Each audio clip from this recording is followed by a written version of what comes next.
Olá pessoal, tudo bem? Bom, a ideia dessa aula aqui é a gente fazer, né, uma espécie de reposição da matéria que seria vista, né, na última aula que nós não pudemos ver presencialmente, tá?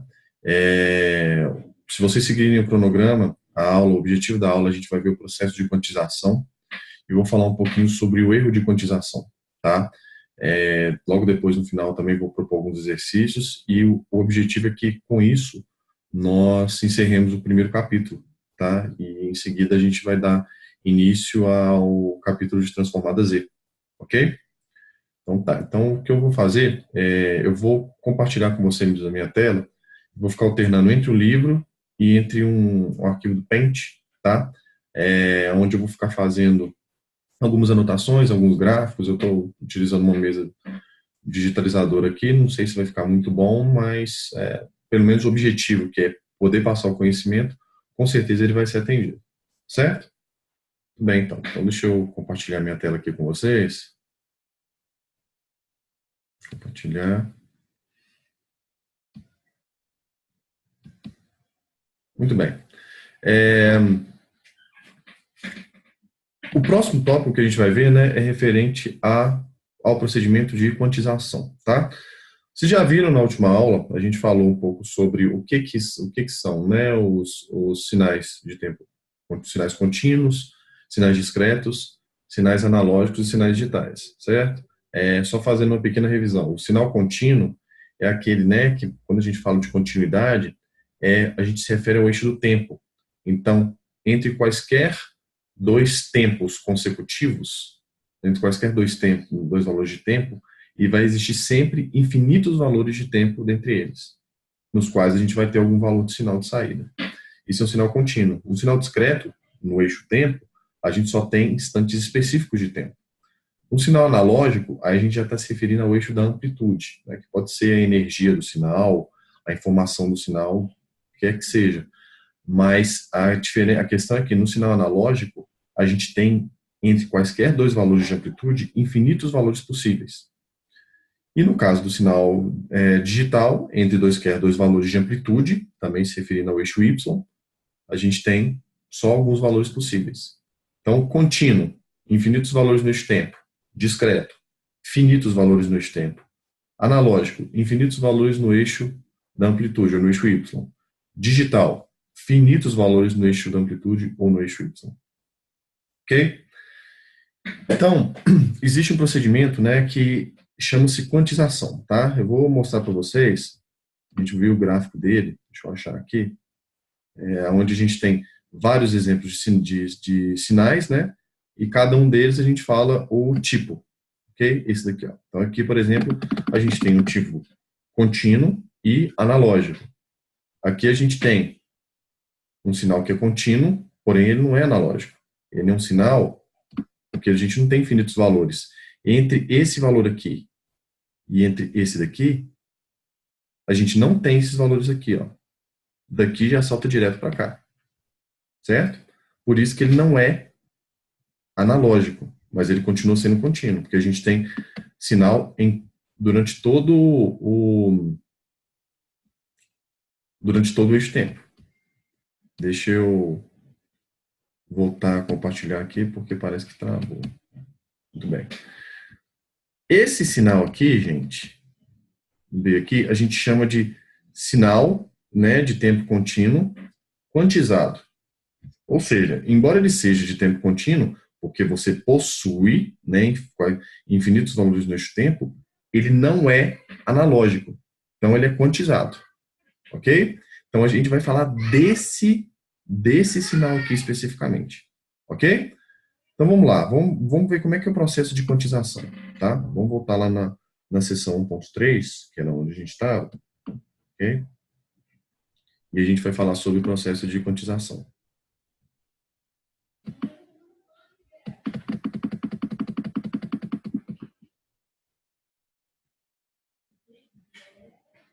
Aqui, né, ele começa, né, falando que para você poder quantizar, basicamente, envolve o quê, né? Você precisa de primeiro amostrar, né, em determinados valores, né, em determinado tempo, e segurar o valor. Então, por exemplo, se você quer passar de contínuo para analógico, que é o que a gente está fazendo ali, certo? Você pega um determinado valor e segura até o próximo instante de amostragem. Então, por exemplo, vamos ver aqui lá naquele gráfico de vocês lá. Deixa eu mudar aqui o compartilhamento, né? E compartilhar o Paint aqui. Vou sair um pouquinho do foco aqui, que eu vou usar a mesa do lado, tá? Mas vocês vão continuar conseguindo ouvir minha voz. Imagina que a gente tem, né, aqui, ó, tá? Eu vou utilizar uma reta aqui.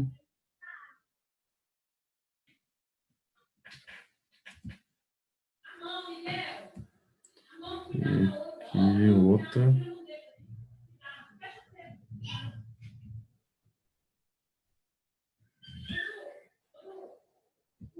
Beleza, a gente tem aqui um eixo, né?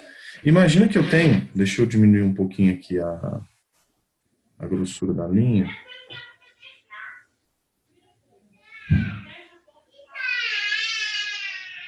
Tô lembrando como é que faz aqui, então não vou gastar muito tempo com isso, não.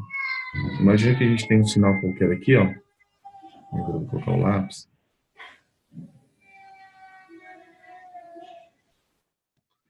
Beleza? E aí, o que a gente faz? O que significa o processo, né, de quantização? Você, por exemplo, pega um valor aqui, pega um determinado valor aqui, pega um determinado valor aqui, em instantes específicos de amostragem, tá? Um determinado valor aqui, um valor aqui, aqui. E aí, como é que você faz? A cada instante de amostragem, você vai segurar o valor do sinal até o próximo instante. Aí vem para cá, até o próximo instante de amostragem, até aqui, aqui até o próximo instante de amostragem, e por aí vai. Então você vai ter uma espécie de escadinha, vocês estão vendo? Que é o que o sinal amostrado, no final das contas, o sinal quantizado, significa, tá? Qual que é a grande questão aqui? A grande questão é que todas as vezes que você faz um processo de quantização, né, existe um erro associado, ok? Por quê? Porque o processo de fazer, né, de quantizar, não é simplesmente fazer esse procedimento aqui, tem um processo adicional, que é você pegar e estabelecer valores, faixas, entendeu?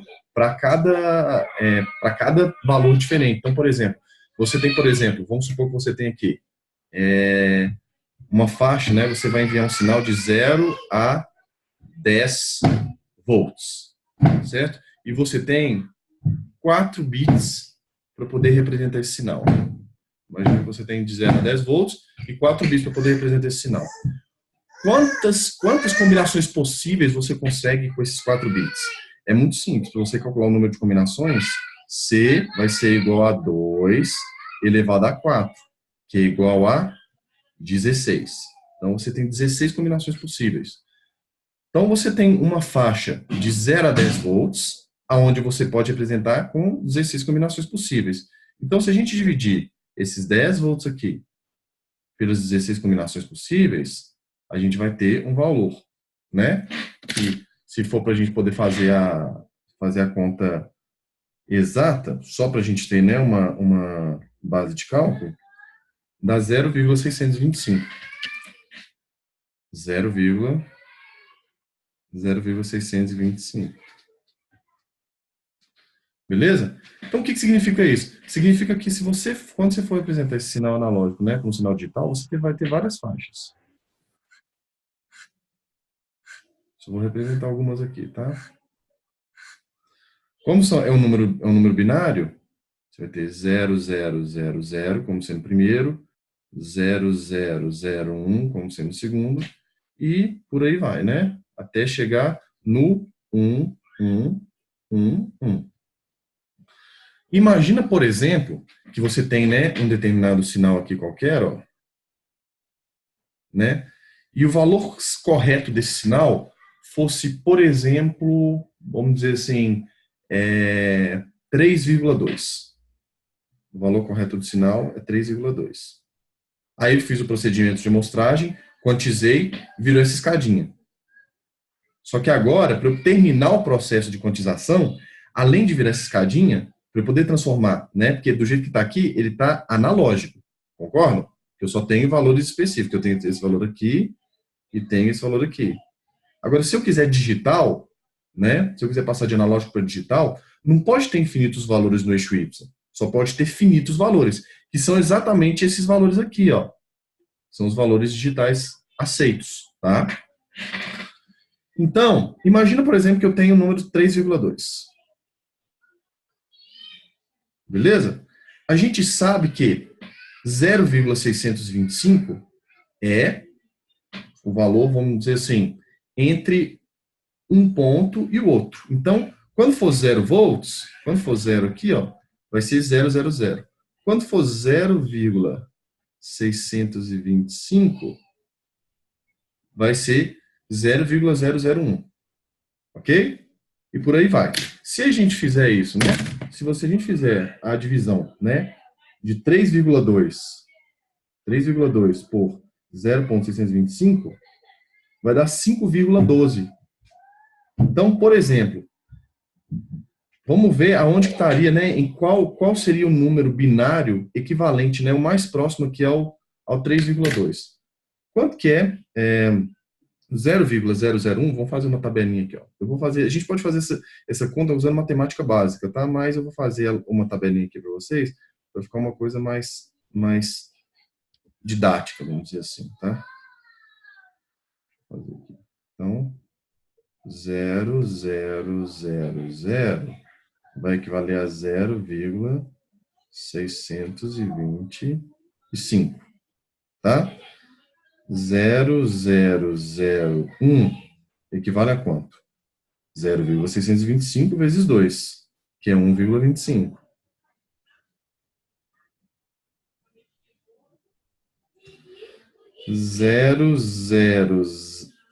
Opa, deixa eu dar um Ctrl V aqui. 0,010 vai ser o quê? Vai ser 1,25 mais 0,625. Então, 1,875. 0,011 é 1,875 mais 0,625. 2,5. 0,100 vai ser 2,5 mais 0,625, que é 3,125. Opa! Lembra que o nosso número era 3,2, né? É esse o número aqui que a gente está querendo representar. É esse número aqui, ó.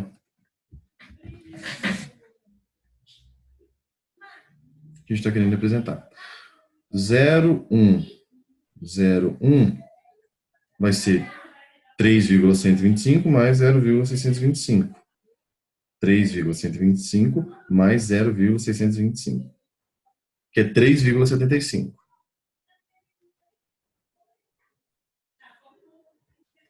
Beleza. Gente, então, o 3,2 está entre esses dois números aqui, concordam? Beleza? Então, vamos colocar nessa... Deixa eu redesenhar esse negócio aqui para poder ficar mais bonitinho. Deixa eu... Então, vamos supor, a gente tem isso aqui, né? Então, a gente tem várias faixas aqui.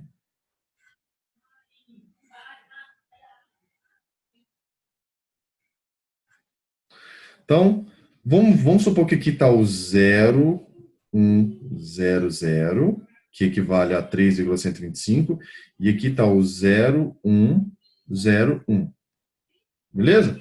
Então, 3,2, gente, no final das contas, se fosse um sinal analógico, teria o valor 3,2, porque o sinal analógico, como vocês lembram, tem infinitos valores no eixo da amplitude.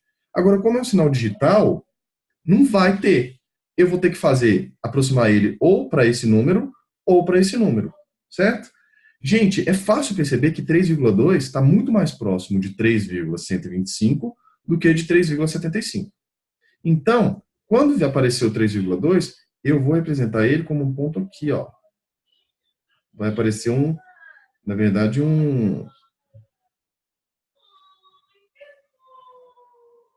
valor aqui, ó.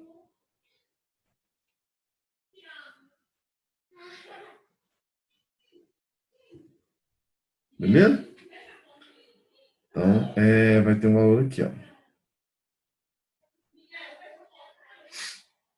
Onde vai ser representado por essa parte aqui, ó. Tá? Só que percebam o seguinte. Quando eu representei 3,2 como sendo 3,125, eu cometi um erro, não cometi? Qual foi o erro que eu cometi?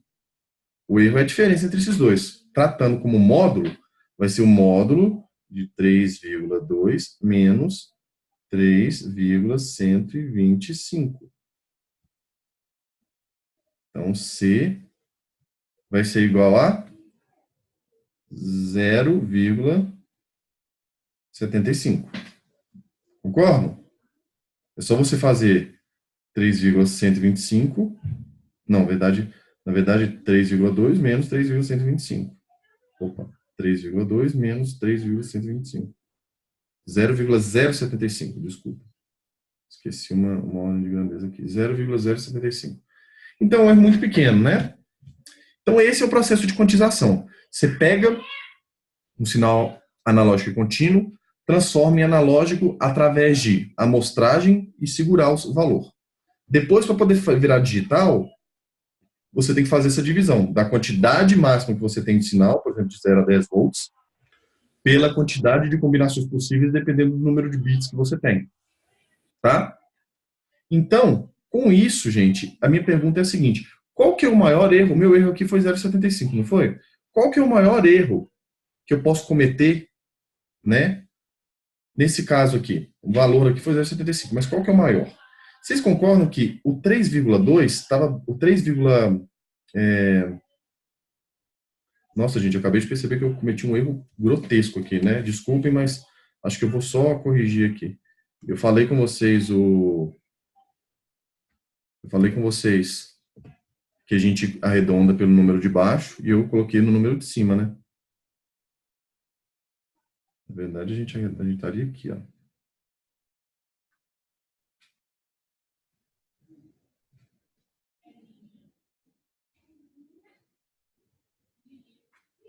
Beleza?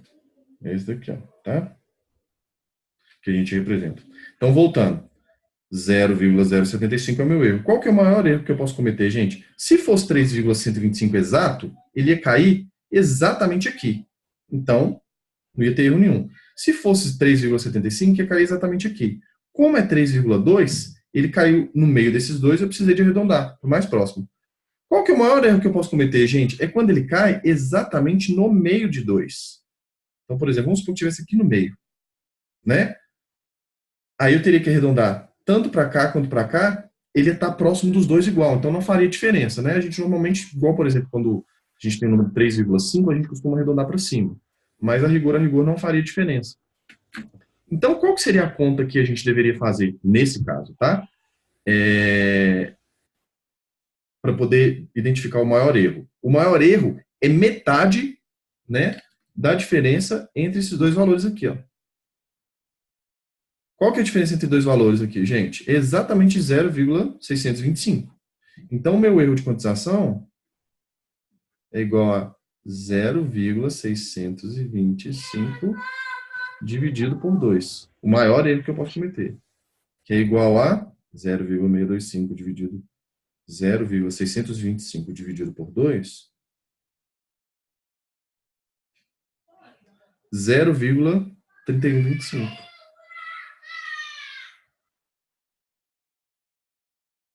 Então, não interessa, tá? O valor que eu for. Não interessa, né? Aonde cair aqui, o meu maior erro que eu vou cometer é isso daqui, ó, 0,3125. 0,3125 em uma escala de 10 volts. Então, se você for para pensar, 0,3 em 10 é 3%, né? Então, é pouco, 3,1% na verdade. É pouco. Mas, dependendo da sua aplicação, você tem que fazer essa avaliação. Então, para poder finalizar aqui, ó, o processo de quantização, né? Então, como que é? A gente tem um gráfico de um sinal que é analógico e contínuo. A gente amostra ele em instantes específicos. Então, a gente vai ter uma amostra aqui, uma amostra aqui, uma amostra aqui, uma amostra aqui, uma amostra aqui, por exemplo. E a gente vai ter aquele sinal em formato de escadinha.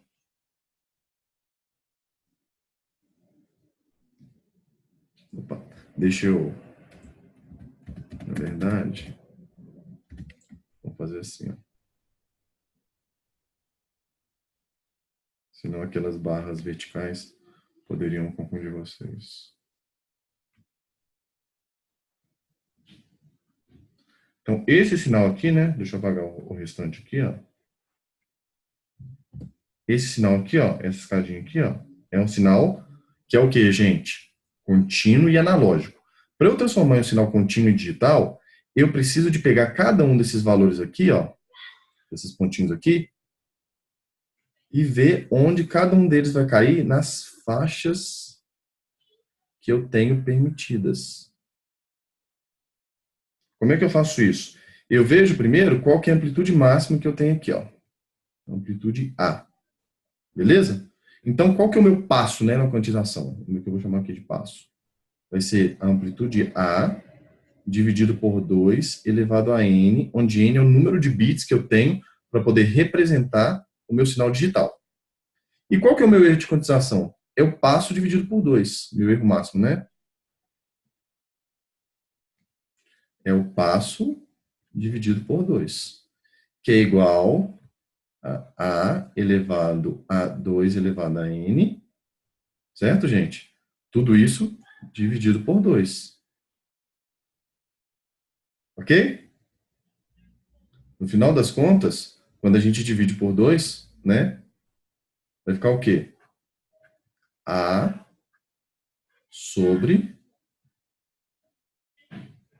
2 elevado a n. Se você está dividindo a fração inteira por 2, é a mesma coisa que você multiplicar aqui embaixo no denominador. Certo? Então, vai ser igual a sobre 2 elevado a n mais 1. Essa é a fórmula do erro máximo de quantização. Beleza, pessoal? Ó, se a gente for, né? Vamos voltar agora para o livro, tá? A gente termina com isso daqui, ó. Ele chama de quê, tá vendo? A gente termina a parte referente à quantização. Então, a gente teria aqui o sinal aqui o sinal depois de quantizado, porém ainda não em formato digital.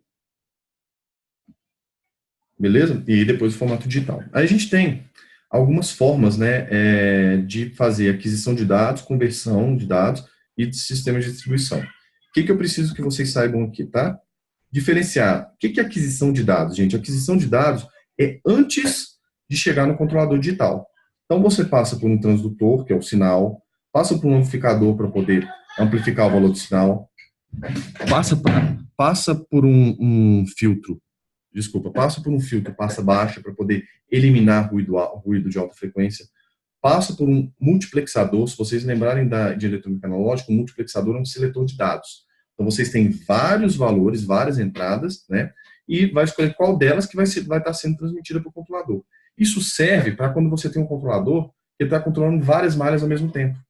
Ok? Então, entre instantes de amostragem distintos, o controlador pode atuar em outras malhas.